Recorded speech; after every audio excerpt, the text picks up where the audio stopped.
bem, você já foi num casamento espírita?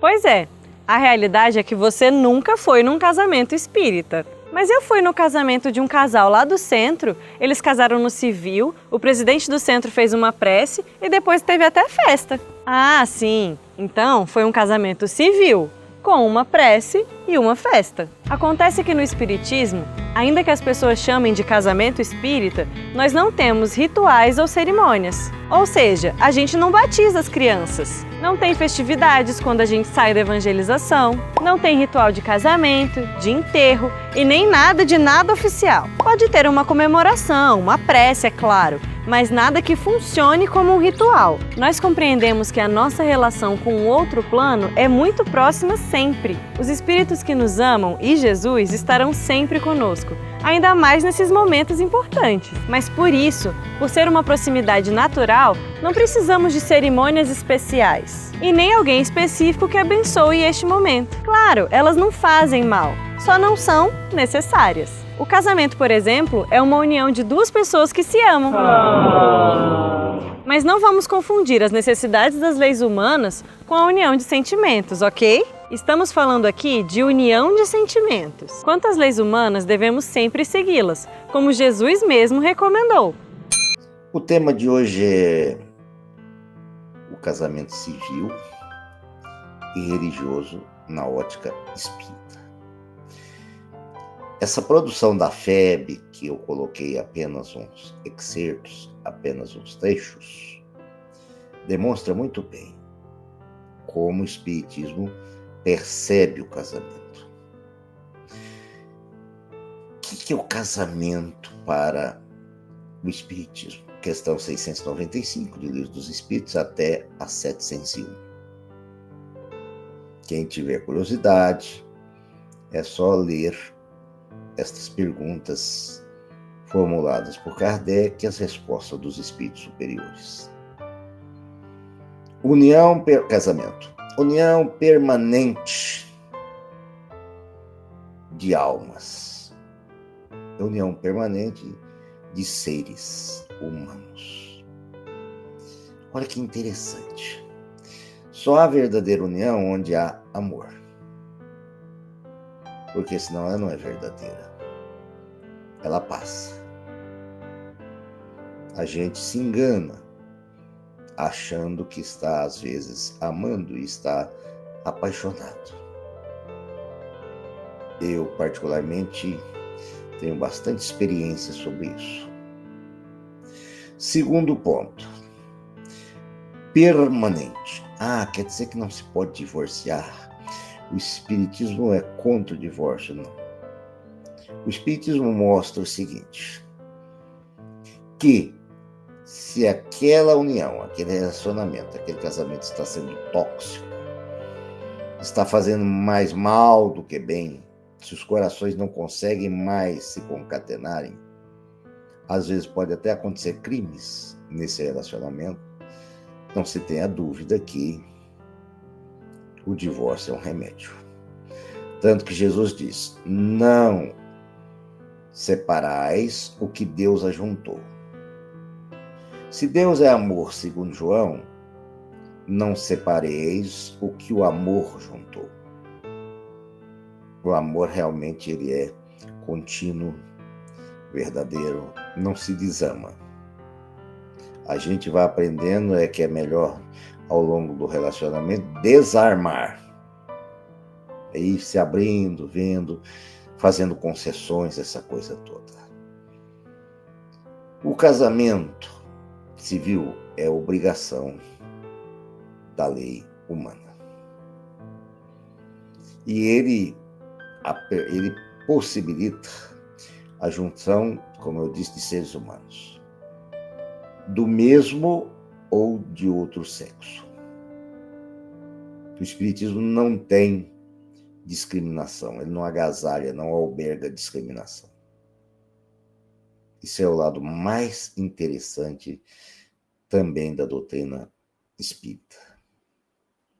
Tanto que ele diz, união de seres. Ele não diz uma união entre homem e mulher. E a lei humana acompanhou isso. Eu tenho a honra de dizer que eu fui o primeiro escritor brasileiro que tratou da adoção por par homoafetivo. Se não fosse isso bastante, os casamentos religiosos de outras religiões, de outras denominações, eles são acompanhados de liturgias, que o Espiritismo não tem essas liturgias. Como falou ali no vídeo, o Espiritismo preza o amor, preza a simplicidade. Mas não vamos ser também hipócritas o suficiente para achar que o Espiritismo é o único meio de se, entre aspas, unir as pessoas. É a única religião que verdadeiramente une as pessoas. Ou que as outras religiões são as verdadeiras para unir as pessoas. Nenhuma religião, inclusive a espírita, é a integral dona da verdade. O que o Espiritismo tem de consagrado é o livre-arbítrio. Mas só pode-se, entre aspas, casar no Espiritismo se ambos forem espíritas, casamento entre espíritas. Não, pode casar católico com um espírita e querer só digamos assim, esse momento dirigido por alguém, sem falar em espiritismo. Não é hora de fazer pregação. Se vocês se separarem nesse casamento que eu estou aqui comparecendo, na próxima reencarnação vocês pagarão por isso. Isso aí não é algo que é predito pelo Espiritismo. O Espiritismo é contra o terror, é contra o medo. O Espiritismo é acolhedor. Mas a moça quer ir vestida de noiva na cerimônia espiritual que vai ser realizada no centro espírita, ou vai ser realizada em algum lugar, dirigida essa cerimônia por um espírita. Qual é o problema? Às vezes é um desejo dela se casar de noiva. E o espiritismo não exige como ela deve ser vestida ou não, deve estar vestida ou não. É algo que nós temos que deixar para o livre-arbítrio dos noivos. Eu ouvi um trecho, certo tempo atrás, muito tempo atrás, que dava a impressão de que lá se fosse feita a cerimônia, não de bênção, porque quem abençoa é Deus, de um momento de confraternização espiritual com os noivos, a noiva não poderia ir vestida de noiva, o rapaz não poderia ir com terno e gravata. Qual é o problema quando Jesus diz para o fariseu: não adianta nada o vaso estar limpo por fora e sujo por dentro? Não há, como eu disse no Espiritismo, essa situação hipócrita de desfile de moda. A noiva e o noivo vestem-se adequadamente e como quiserem, dentro das boas maneiras, logicamente. Eu sei que o presidente do Centro Espírita é, digamos assim, expert em fazer casamento espírita. Como falou ali, não há casamento espírita. Há um momento de congregação espiritual, através de palavras animadoras do oficiante, através de situações que possam realmente significar conforto, consolo, sem religiosismos. O oficiante pode, ainda que espírita, cobrar um montante para fazer, às vezes, de um aconselhador no momento espírita? Pode. Ah, mas ele está indo contra um mandamento de Jesus, que é dai de graça o que de graça recebê-lo. Isso se aplica à mediunidade. O que o Espiritismo condena é que o médium chegue e fala: olha, para eu ler como é que você está, ou para eu receber uma mensagem psicográfica, você tem que pagar tanto. Ou faz como em determinado local que eu fui, que lá no momento da psicografia era gratuito. Só que aí o espírito sempre receitava umas águas, uns troços lá, e aí se cobrava, não era o preço da água também não, porque você não tinha obrigação de ficar dando tonel de água mineral para ninguém, não.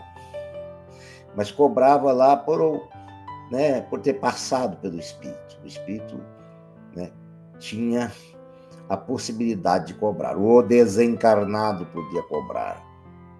Isso não é correto. Aí sim, dai de graça o que de graça recebeu. Até porque o espírito não vive do dinheiro nosso daqui. A questão lá no mundo espiritual é o quanto ele trabalha, o quanto ele consegue produzir para o bem. Certa feita eu ainda enxergava, portanto faz aí mais de 23 anos, esse fato, um dono de uma loja de móvel em Rondonópolis, Mato Grosso, chamou-me e disse assim: espiritismo é profissão? Não. Você tem certeza disso, Emerson? As obras básicas não colocam o espiritismo como profissão.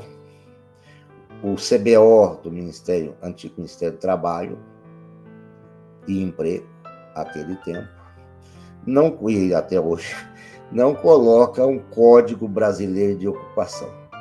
Aí na frente, Espiritismo, Código Brasileiro de Ocupação, 1299, por exemplo. Aí ele pegou a ficha de uma pessoa, trouxe até mim, disse: leia a profissão. Li a profissão médium espírita. Isso realmente afronta a doutrina espírita. Agora, se o oficiante cobra para fazer ali aquela congregação, não no sentido espírita do termo, mas como se fosse um aconselhador, ele não vive, não pode colocar na profissão oficiante de casamento espírita.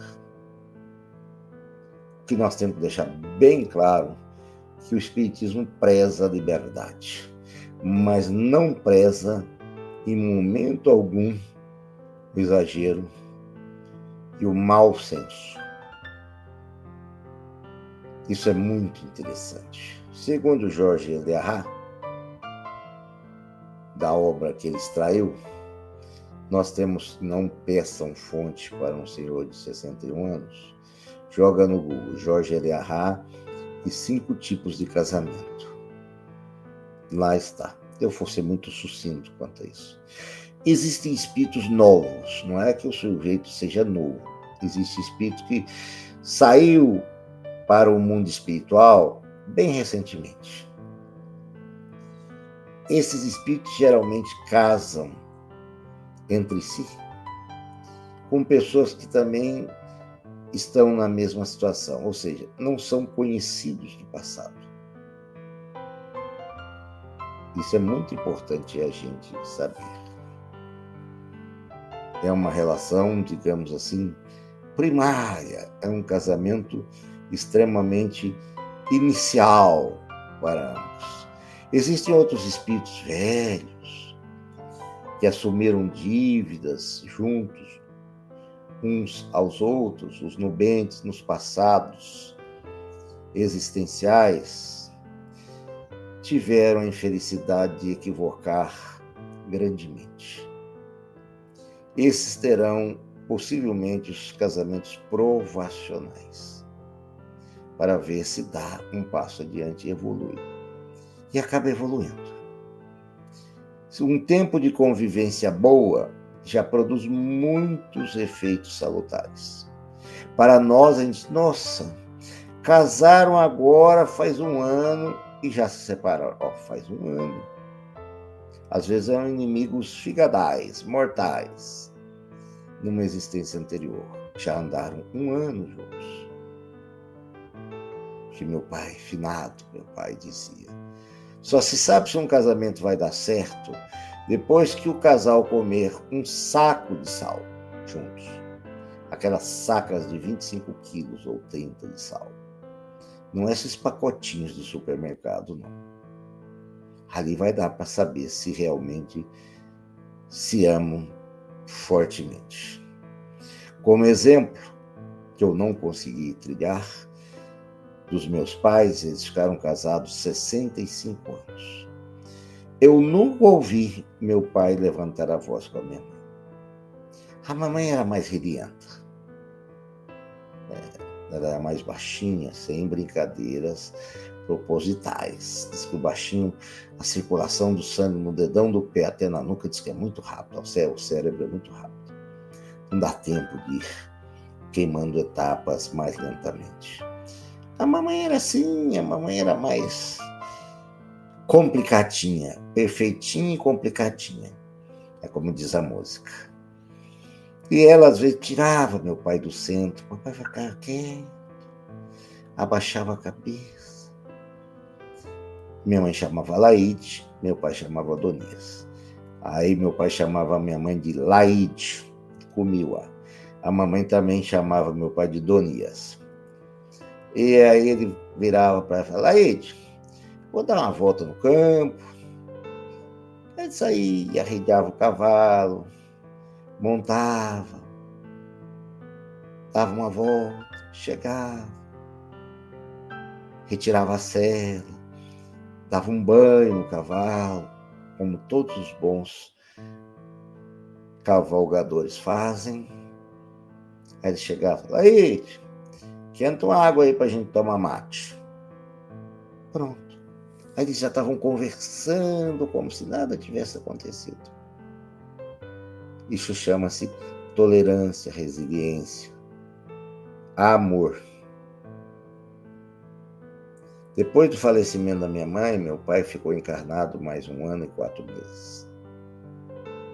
E ele punha a mão na cabecinha da mamãe no velório e dizia assim, Laide, arruma um lugar lá, bonzinho do seu lado, tá? Não esquece de mim que tô ficando. Nossa, aquilo cortava meu coração. E isso mostra um casamento que não era profissional. Isso mostra que há um outro tipo de casamento, que é um casamento de afins, de pessoa com afinidade de almas. Existem casamentos que um vem, está bem à frente do outro, um vem para ajudar aquele resgatar o débito. Lívia Lentulus e Públio Lentulus. Ela veio para fazer com que o Públio conquistasse melhor estofo, melhor posição espiritual. E eu brinco, deve também ter, isso é brincadeira minha, o Jorge Larra não fala isso não. Deve ter o casamento afundacional, que um vem afunda o outro, né? Deve ser alguma briga muito grande do passado, e um se sentiu prejudicado, não conseguiu esquecer, foi permitida a reencarnação no sentido de evoluir, não conseguiu e acabou afundando um pouco o companheiro ou a companheira. Dada a hora, é mais ou menos um panorama do casamento que o Espiritismo traz para si. Vida e Sexo de Emmanuel explica bem melhor isso que eu estou passando aqui para vocês. Evangelho segundo o Espiritismo, capítulo 21, onde está escrito, não separeis o que Deus juntou, também traz muito bem essa questão. e o Livro dos Espíritos, questões 695 a 701. Portanto, não há casamento espírita. Há uma congregação espiritual. Pode fazer festa? Pode. Qual que é o problema? Quer dizer que ser espírita tem que ser alguém tristonho? Conta-se que Kardec era um excelente piadista. Mas nós não. Nós achamos que ser sisudo é ser uma pessoa, um espírito assim, de altíssima envergadura moral. É um mal-humorado. Isso eu não tenho dúvida. Tem centro que você entra, mais parece um velório do que um centro espírita. Quem quiser ver um espírita muito alegre também, coloque no YouTube José Medrado, meu amigo pessoal de Salvador, lá em Pitu, Cidade da Luz, a Cidade da Luz. Uma pessoa fenomenal. Abranjam outros para ver como é que não devemos olhar sempre por uma ótica só. Não devemos olhar a floresta por uma árvore só. É o que eu gostaria de passar, não sei se fui claro. Muito obrigado. Senhor, proteja-nos sempre. Implante com o nosso consentimento e a nossa busca o amor em nossos casamentos, o zelo pelos nossos companheiros e companheiras de relação com os nossos filhos, com os nossos pais, trazendo sempre como a divisa, o símbolo maior, o amor de Jesus, que é o nosso modelo e é o nosso guia. Que assim seja.